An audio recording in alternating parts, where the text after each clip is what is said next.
After a long, long wait, something that everybody has been anticipating, he returns tonight. Jamaree Bouyea is back on the court.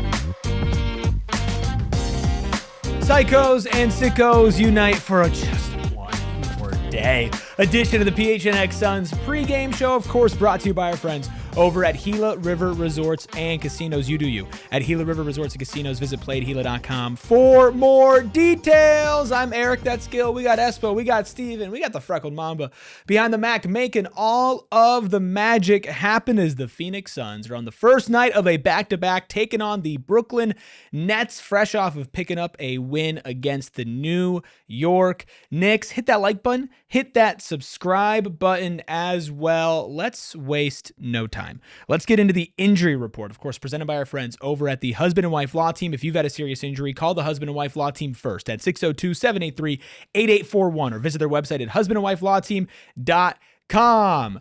For the Suns, Jalen Green, Devin Booker, and Jamaree Bouyea were all listed as questionable with their various ailments.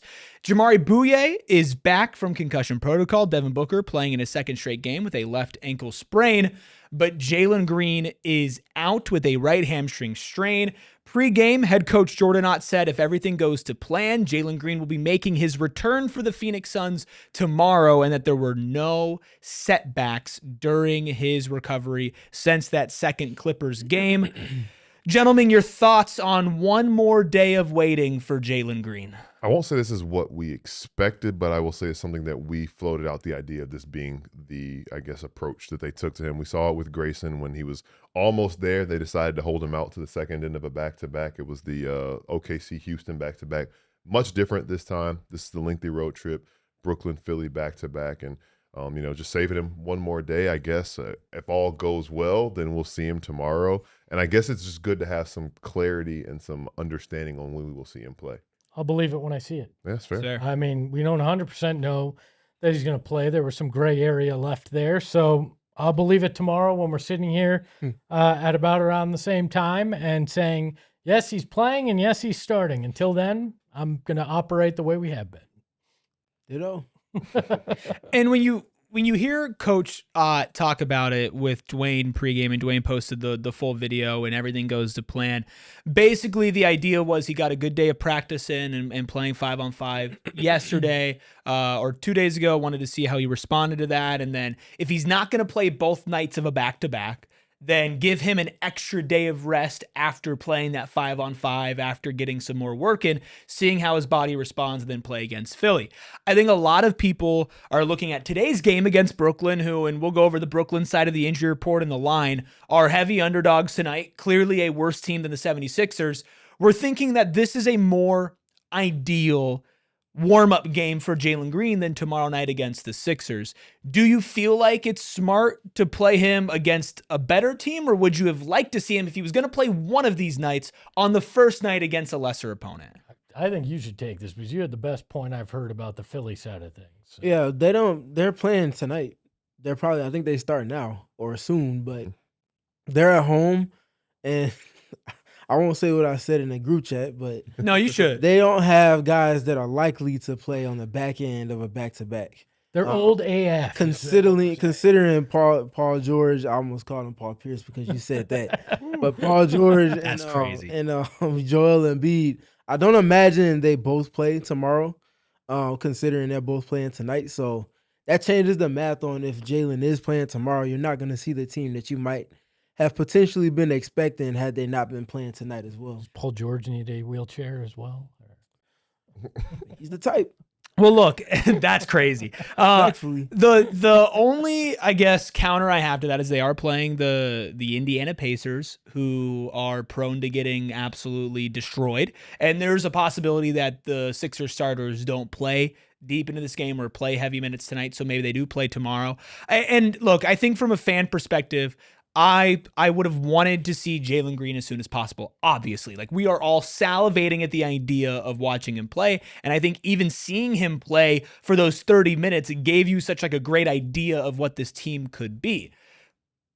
But let's be honest here, if you're going to need him in either of the games of the back-to-back, Gil, it would be tomorrow against the 76ers, who, even if their AARP players don't play the second night of a B2B, they're still a better team than the Brooklyn Nets. So having Jalen Green when maybe Devin Booker is going to be a little bit more tired, your guys are going to be a little bit more fatigued playing the second night of a back-to-back, I also think makes sense. That's definitely a hell of a reinforcement to have. It would be Jalen Green against that 76ers team. And also thinking about it in a bigger picture, thinking about what's on the back end, right? It's kind of a weird break at the end of this trip. So off today, plays tomorrow, and then gets 2 full days of rest. It'll be a travel day when they go to Atlanta, but that game isn't until Friday. So thinking about it big picture as well, they'll have a little bit more, I guess, of an understanding of how he's going to react to an actual game time, whereas maybe they're more focused on getting the guys ready for a back-to-back if he had played today. So, yeah, to your point, I think it would be more important to have a reinforcement like him when guys are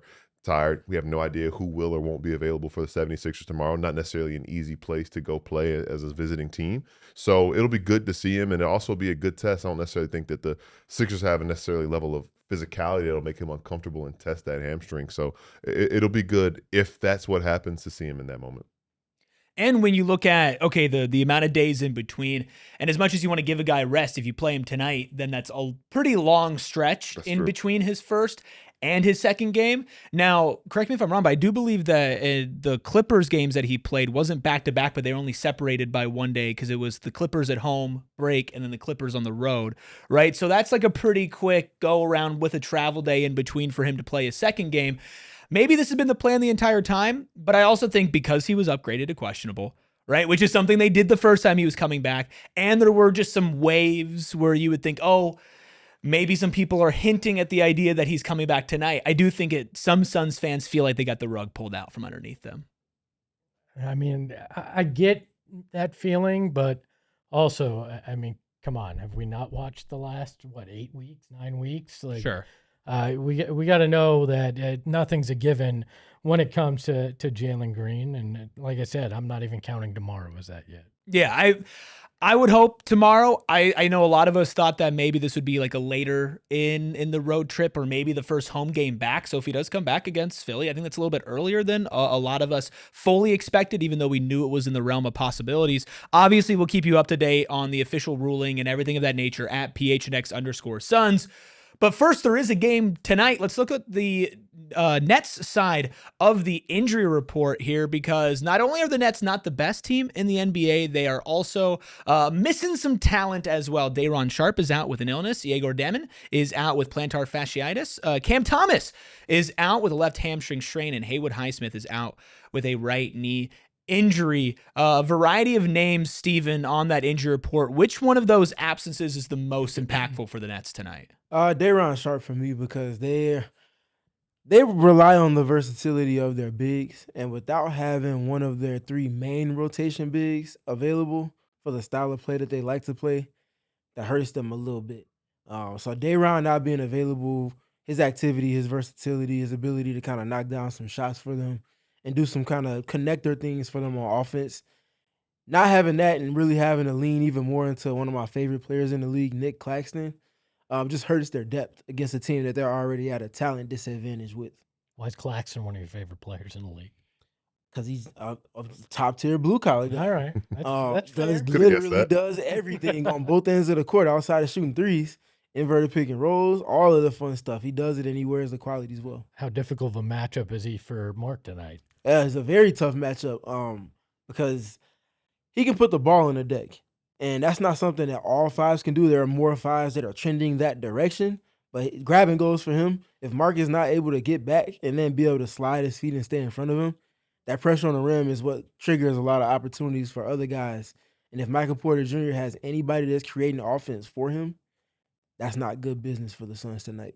When I think about Nick Claxton, I think about one unique skill set, but also we talked about the starting bigs in the NBA who have similar physical profiles to Mark. And, Nick's listed at 6'11", 215, but we'll see that kind of battle get interesting based on how they, you can't necessarily outrun or outwork somebody that's as athletic as you are. So he'll have to kind of find different ways to get those angles, to find a way to beat him in the margins and, kind of neutralize what he does well. So that'll be an interesting matchup to look at. I'm looking at a couple other names on that injury report as well. I might be a little biased because I was pretty high on him for the draft, but Yegor Demon's been kind of coming into his own lately for the Brooklyn Nets. And I do think that is an interesting guard that is giving them some positive impact. That missing tonight is going to hurt. And then the Cam Thomas story continues to be really interesting. Steven, I don't know if you remember, but a long time ago, all the way back at the beginning of October, you and I woke up for a 5 a.m. Watch along where Cam Thomas could not miss a shot against the Phoenix Suns in pregame.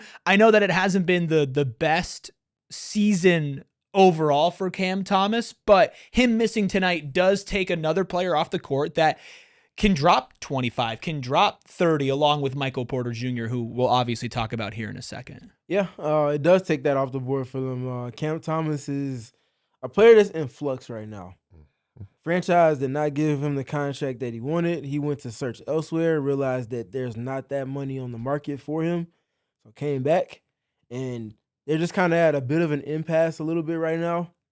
He's a good basketball player, but I don't think teams see the value in an undersized guard staking a 30 to 40% clip of their salary cap available, considering the way that teams are wanting to build their rosters right now. So it's a little tough for him. Cam can hoop, definitely a bucket and then some, but it's about what else can he provide for a team. And I feel like the only team that really values what he's providing right now is the Knicks, and that's in a dwindling capacity than what it was last year. Yeah, it feels like a guy that completely misread his market and maybe is a little bit of too much confidence in oneself. I'm all for betting on yourself, but it's kind of a little crazy when you look at the market and you understand the reality is so different. I think that makes sense too, given just the way he plays, right? It's a guy who, like you said, he's a bucket. You can pencil him in even when he's in flux or at an impasse, averaging 17 a game with this team, and that's with a few recent performances that probably brought that number down. But he's a guy who you see a lot of stuff from Nets Twitter. He doesn't seem like he wants to be there anymore, and it's just like a lot of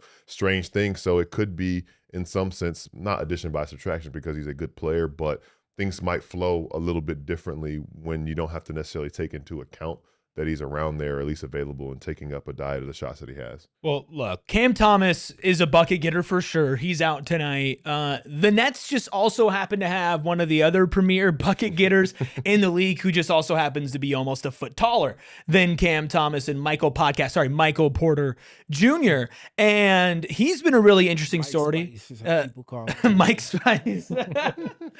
Oh, my goodness. Potential all-star this year, somebody who is coming into tonight with some pretty incredible averages overall. 25.8 points per game for Michael Porter Jr., 7.5 rebounds, 3.2 assists, adding a steal per game as well. He's played in 32 games, started all of them. Like he is somebody that was a major reclamation project going into the season. And Gil, when you look at him, even though he's 6'10", his most dangerous thing that he does is he bombs from the three-point line. Absolutely. You talk about his height, that high release point. It's kind of a not unorthodox jumper, but it's just one of a kind, I would say, as far as that goes. And it's so funny to think about a reclamation project because it is in a sense of he was asked to do a lot in a winning situation in Denver, won a championship playing his role. But I think that we're starting to see the Michael Porter Jr., who many people thought would have been a top pick in the draft had he not had injuries or issues with his back. So to say that and think about his story to get to this point now, obviously health is something you always kind of keep one eye on with him, but he wasn't active for them in the first half of their back-to-back yesterday. So that is somebody I expect them to lean on heavily tonight because he should be fresh having not played yesterday. Do you guys actually believe that this is the guy he is, or is this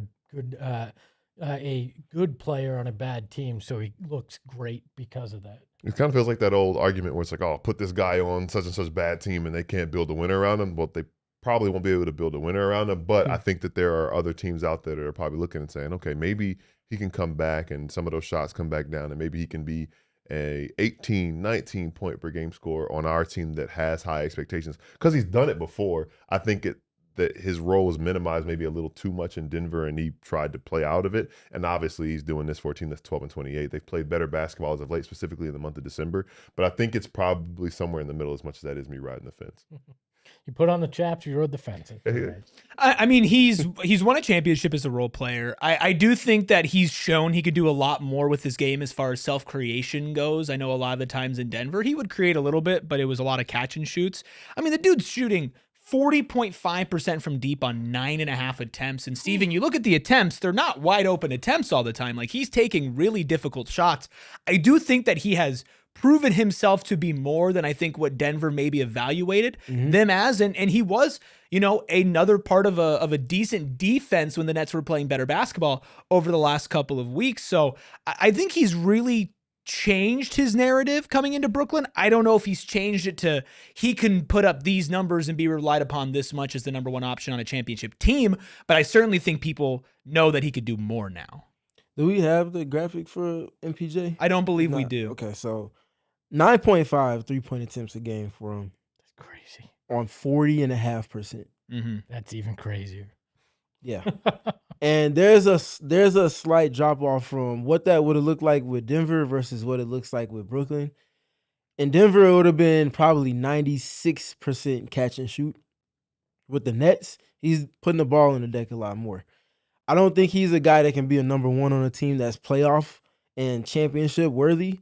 He needs a Jokic, Giannis, maybe hint Giannis category guy to be operating off of. I think the buffer with Denver and why he wasn't able to play to his true potential because Jamal Murray was there, and then they go and find Aaron Gordon on top of that. Two guys that are having the ball in their hands a lot more, which puts them that much more in the box. Gets the situation with Brooklyn. They say, hey, you want to run offense? Okay, cool. Here you go. Here's these handoffs.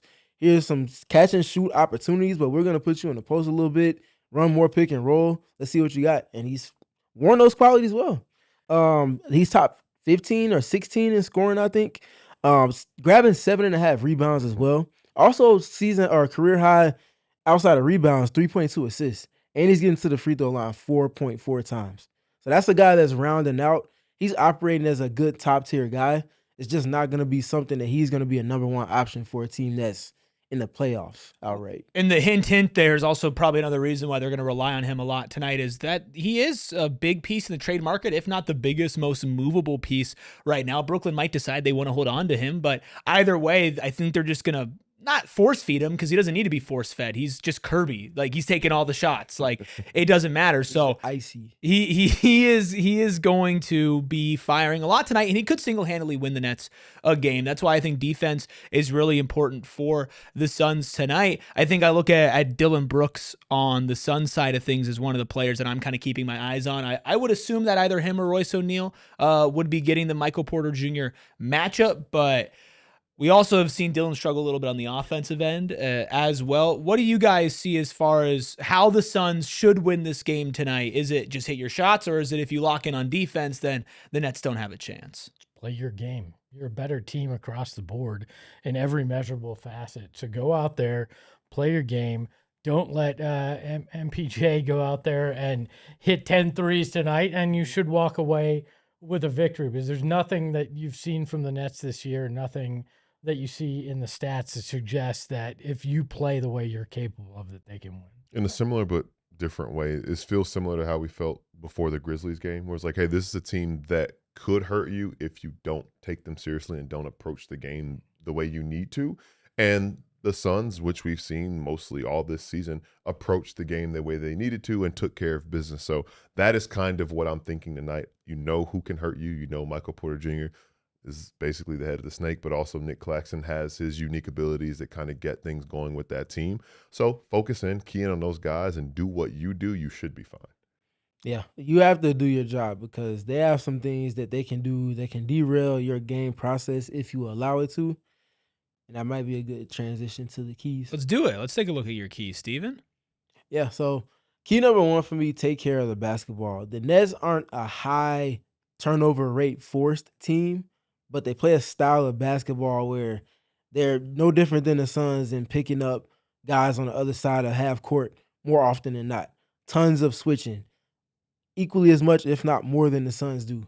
And like all of those kind of pressure, statistical categories I've been emphasizing with the Suns, Brooklyn does those things, not nearly as effective. But again, if you allow for your slippage in ball security to just even scale back a little bit, now they're playing off of turnovers, or now they're grabbing second chance opportunities. Those things you can't play with fire with, especially on the road. Number 2, stack stops. This team is not a good offensive team. They have a great offensive player, but outside of him, especially with the injuries that they have, there is so much more on the floor that they should be able to control with their defense, that they should be able to not just get stops, but stack them in succession, those kills we talk about, and then score off of those in turn as well, which leads to key number 3. They're going to do a lot of junky stuff defensively. A lot of extra help shown at Devin. They're high. I think they're the number 1 team, 18% of pick and rolls they blitz, which is like almost double digits more than second place. So there's going to be a lot of double teams, a ton of switching. Can you be organized in your process and just be aggressive? Meet their aggressiveness and lack of discipline with your own aggression and get the shots that you want. Some numbers that you shared with us before pregame, Steven. 37.1% in switch rate. That's 3rd in the league. 18.1% in blitz rate. That's 1st in the league. 13.9% in drop rate. That's 30th in the league. 25.3% backcourt pickup rate. That's 2nd. 48.9 foot average pickup distance. That's 2nd. And 14.8 average defensive possession length as far as seconds go. That's 6th. So again, not the best team, but a staunch defensive team. And that's really the identity that Jordy Fernandez has instilled. And credit to him. And maybe part of this is that Cam Thomas isn't playing as much, but the whole team also seems to have really bought in on that identity. Mm-hmm. They are not a team that's just going to lay down and let the Suns do whatever they want. Like the Grizzlies kind of were when we faced them a couple weeks ago. Yeah, they have potential on the defensive end in particular. Even with Michael Porter Jr. there, they do a good job covering up for him, no different than the Suns do with some of their guys. So it's just a matter of executing because they're going to be active. The impact might not always be there, but they're going to be very active. Yeah, I was going to say the numbers speak for themselves when you talk about Jordy Fernandez, his philosophy. The Nets don't necessarily have the top-tier blue-chip guy they're going to build around moving forward, but makes them a very interesting team, and we'll see when we watch this game tonight. But they have an idea of what they want to be moving forward. So I think as far as they are, again, that 12-28 record shows who they are, but there's more beyond that as far as the bigger picture for what they're trying to become. So makes it a very unique opponent. Well, from bigger picture to smaller picture, where is this on the Suns must-win meter for tonight? No, Jalen Green, but Jamaree Bouyea is back. Espo and I are at a 10. Gil and Ayrton are at a 9. Steven, you're at an 8. I know that we all sent these in pre-Jalen Green, so I'll give everybody a chance to make some amendments. Does anybody change their number on the Suns must-win meter? No, for me, it stays that because it's not about who is playing for the Suns. It's about who the Nets are. And you cannot go in there and not get a win against a lesser team. Again, this is the way that you remain a playoff team. And with that desire is by beating teams you're better than. That basically is what I'm saying. Like, you're supposed to win this game, take care of business. The game should play out in your favor. Don't lose to the Nets. Yeah, it's them needing to get back to 500 on this road trip. Mm-hmm. Especially on the front end of a road back-to-back and that nature that comes with that too. You don't want to mess around with these things. Go handle your business with a business-like approach.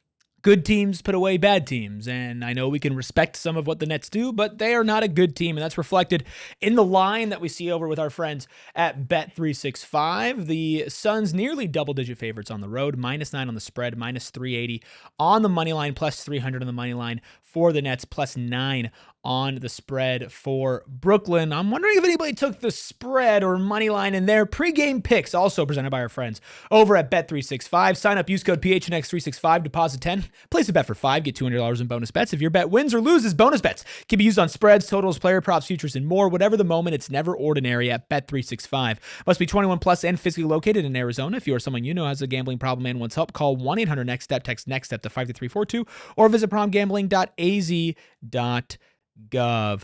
So, Espo, last pregame show, you and I went back at it, and your bet did not send in slack in time, and we did not give you credit for it. Now, I do believe karma might have caught up. to me because I hit my bet. And then they took away a block from Mark Williams, so then I ended up losing my bet. So Gale's still in first, Ayrton still in second, those two in the positive. But just remember, I know people. That's fine. I need Sean. I need Sean in the chat. Crazy. I need Sean in the chat to not curse me. N-Stacker says, "What's up, guys? I'm at the arena. I just got Dillon Brooks send Jalen Green's autograph on my cap. This is an awesome experience. Nice. Let's go. Happy for you. Yeah, that is Enjoy awesome. That. Enjoy that. N-Stacker going to a lot of games. Yeah, he is. Back-to-back games. Big balling N-Stacker. Big baller. Big balling. Okay. Am I going to hit my bet tonight? That is the real question. Probably not. I'm going big. I won last year because I bet exactly when Bol was going to hit his 25 points, his career high. Grayson Allen's been chucking. I don't think Devin Booker plays as many minutes as he has the last couple of games that he's played. I think Grayson gets that nod. Give me Grayson Allen to catch fire from 3, 25 plus points at a plus 950. How much would you still be in the negative? I don't... I would be close to getting out of the negative, I believe. No way, you're in the negative. I'm like minus 140. I think that bet would net me about $100-something. $5. 105. It would net me $105, so I would only be $30 out of the negative. I'd pass you. That's all that matters. Espo, what are you putting your money on tonight? It's going to be Brooklyn tonight. It's Devin Booker, 35-plus points. Dillon Brooks, 15-plus points.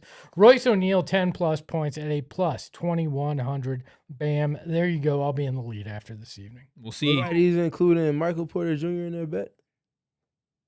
There we go. What a oop. You oop. That was crazy. You can go ahead and... There you go.